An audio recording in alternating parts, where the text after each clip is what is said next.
एक सवाल है, राजनीति के राहुल गांधी आज प्रेस कॉन्फ्रेंस कर रहे थे, उन्होंने कहा कि भाजपा और आरएसएस इन दोनों लोगों के मित्रों का धन्यवाद देता हूं, ये लोग मेरा मार्गदर्शन कर रहे हैं, मेरे ऊपर हमला कर रहे हैं, मैं इन्हें अपना गुरु मानता हूं। गुरु मानना है तो नागपुर जाना सही है उनको।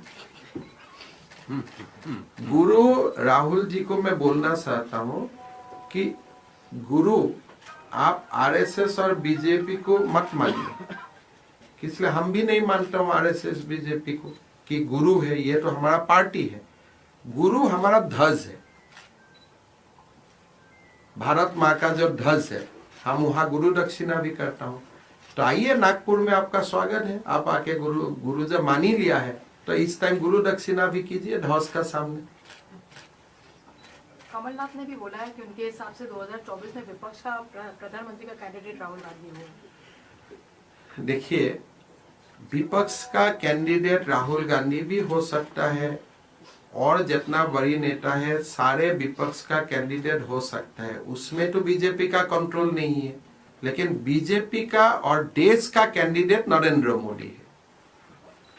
मैं पहले भी आपको गुजरात चुनाव का समय में भी बोला हूं कि कौन सिल्वर मेडल लेगा, कौन ब्रॉन्ज मेडल लेगा, उसका ऊपर हमारा कोई कंट्रोल नहीं है।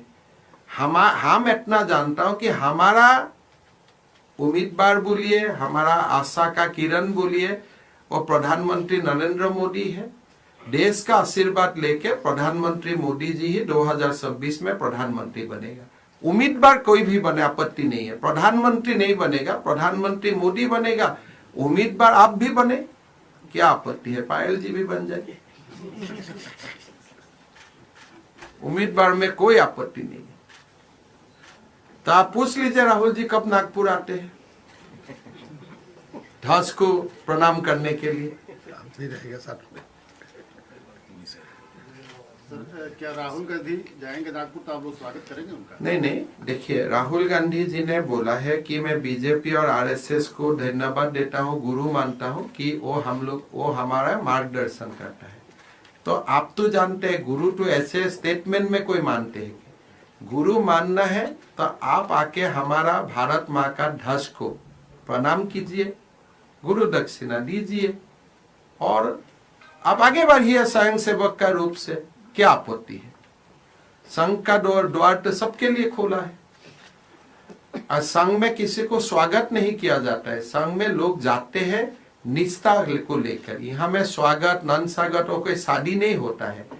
आप जाते हैं वहां में, अगर आपका मन, आप सचमुच गुरु मानते हो तो आप जाएगा वहां में, जाके आप गुरु जी का समाधि में, डॉक्टर जी का समाधि में आप प्रणाम करेगा, ध्वज को प्रणाम करेगा, हो गया आपका गुरु। ऐसे आप स्टेटमेंट में गुरु मानने से कैसे होगा?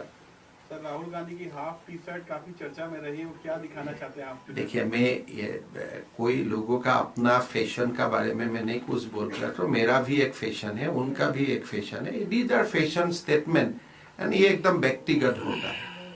अगर राहुल जी का fashion statement half T shirt होता है, मेरा फैशन स्टेटमेंट हो सकता है लंबा शर्ट का होगा। तो दीज आर फैशन स्टेटमेंट, उसमें क्या बोला जाएगा? लेकिन वो कह रहे हैं कि हम ठंड से नहीं डरते, इसको दिखाने के लिए हम पहन रहे हैं। चलिए तवांग में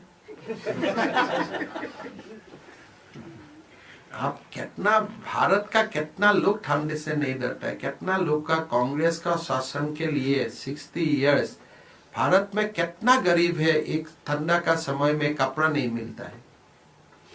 तो ये देखिए, ये सब बात इतना ही है कि भारत में बहुत गरीब बच्चा है, बहुत गरीब माँ बाप है, जिसको पहनने के लिए कंबल भी नहीं है, स्वेटर भी नहीं है, और उनका वो कंपल्शन है। आपका है लेकिन आप नहीं पहन रहे, आपका वो फैशन स्टेटमेंट है। तो एक फैशन स्टेटमेंट और कंपल्शन का बीच में डिफरेंस होता है। मेरा तो इतना ही है भाई, आपका जो कुछ है वो आप दूसरा को दे दीजिए, आप जब नहीं पहनते हैं। Chief Minister, you have been talking about demographic changes and population control as well. There is this Muslim cleric Sajidi, Maulana Sajidi. He says that in 100 years Muslims will take over India and we will convert Ayodhya again into Babri Masjid. I do not disagree with him. The way the population is getting increased, and you have seen that how demography has changed in Kerala, Jammu Kashmir, Bengal in Assam. So I don't dispute his statement, but this is the real problem. And the large Indian community should fight back and should ensure that demography is not changed, and we must implement certain policy so that our demography remains intact. Rajasthan के मुख्यमंत्री आपको कहते हैं कि आप भड़काऊ बयान देते हैं, लोकतंत्र के लिए ठीक नहीं है। ऐसा बोला है? मेरा एक भी बयान भड़का वाला है? कोई वीडियो चला के दिखिए तो। अगर मैं राहुल गांधी को सद्दाम बोलता हूं, ये भड़का वाला है? ये तो उनका और मेरा बीच में है, उनमें पब्लिक का क्या बातें हैं?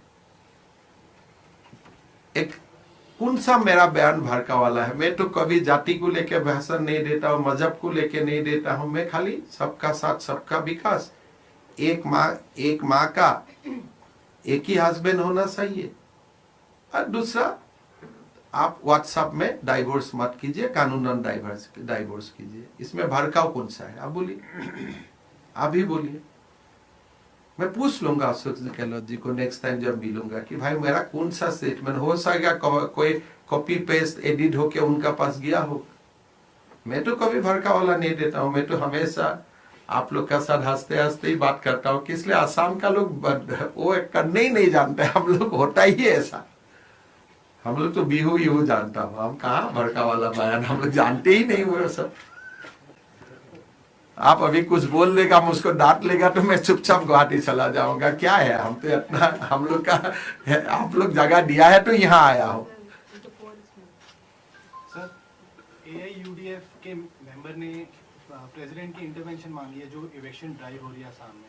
करना चाहिए। हम तो हाई कोर्ट का निर्देश अनुसार हमारा एविक्शन ड्राइव होता है कि आप फॉरेस्ट क्लियर कीजिए, VGR PGR कीजिए। वो हाई कोर्ट और सुप्रीम कोर्ट का निर्देश का ही हम लोग पालन करते हैं।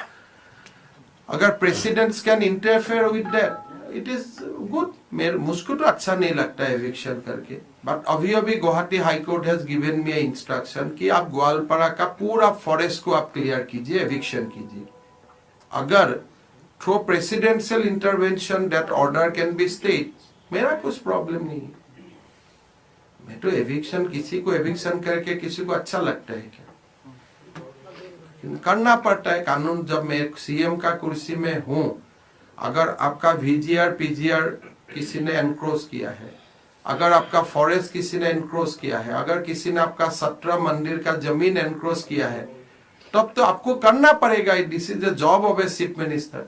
अगर कोई थ्रू प्रेसिडेंशियल इंटरवेंशन मेरा पास कोई ऑर्डर आ जाते हैं कि आप ऐसा मत कीजिए, and we will ensure that you will not be contempt of court, ठीक है, मेरा क्या प्रॉब्लम है? There are expected cases that COVID will again increase in certain areas. What are the steps that your government is taking? My own view is that government of India has taken adequate step to aware people and protect ourselves from any kind of outbreak. I have seen many articles which says that Indian vaccine is much more stronger than Chinese vaccine. So I am sure that because of Atmanirbharshil Bharat and our own indigenously developed vaccines, we should remain safe. That is what I pray and I hope. Thank you.